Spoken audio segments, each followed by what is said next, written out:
मुंबई गोवा महामार्गावर शिवसेना उद्धव बाळासाहेब ठाकरे पक्षानं सत्यनारायण घातलेलं आहे। खड्ड्यात गेलेल्या हायवेच्या प्रश्नावर आंदोलन करण्यात येत आहे। रस्ते खड्ड्यात घालणाऱ्यांविरोधात निषेध आंदोलन करण्यात आलेले आहे। शिवसैनिकांकडून परशुराम घाटातल्या रस्त्यावर सत्यनारायण घालण्यात आलेलं आहे। परशुराम घाटातील रस्त्याला सातत्यानं तडे जात आहेत आणि याच मुद्द्यावर शिवसेना उद्धव बाळासाहेब ठाकरे पक्ष आक्रमक झालाय।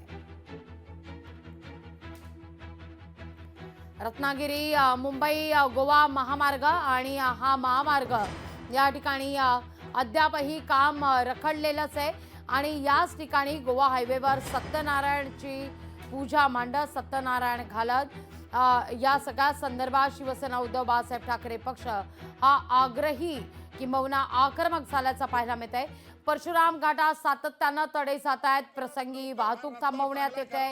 या ठिकाणी गेले अनेक वर्ष अद्यापही हा महामार्ग हा रखडलेलाच आहे। त्यांना लवकरात लवकर जेलमध्ये जाऊन दे आणि त्यांच्यावरती गुन्हे दाखल होऊन दे आणि आमच्या कोकणच्या जनतेला चांगल्या प्रतीचा रोड आणि चांगल्या प्रतीचा क्वालिटीचा रस्ता मिळू दे। देवाच्या प्राणी प्रार्थना करूया। ही दृश्य आपण पाहतोय। सत्यनारायण घालत या ठिकाणी गारहाण देखील मांडण्यात आलेलं आहे। गारहाण घालण्यात आलंय। विघ्न दूर होऊ दे तसं गारहाण शिवसेना उद्धव बाळासाहेब ठाकरे पक्षाच्या वतीनं घालण्यात आलंय।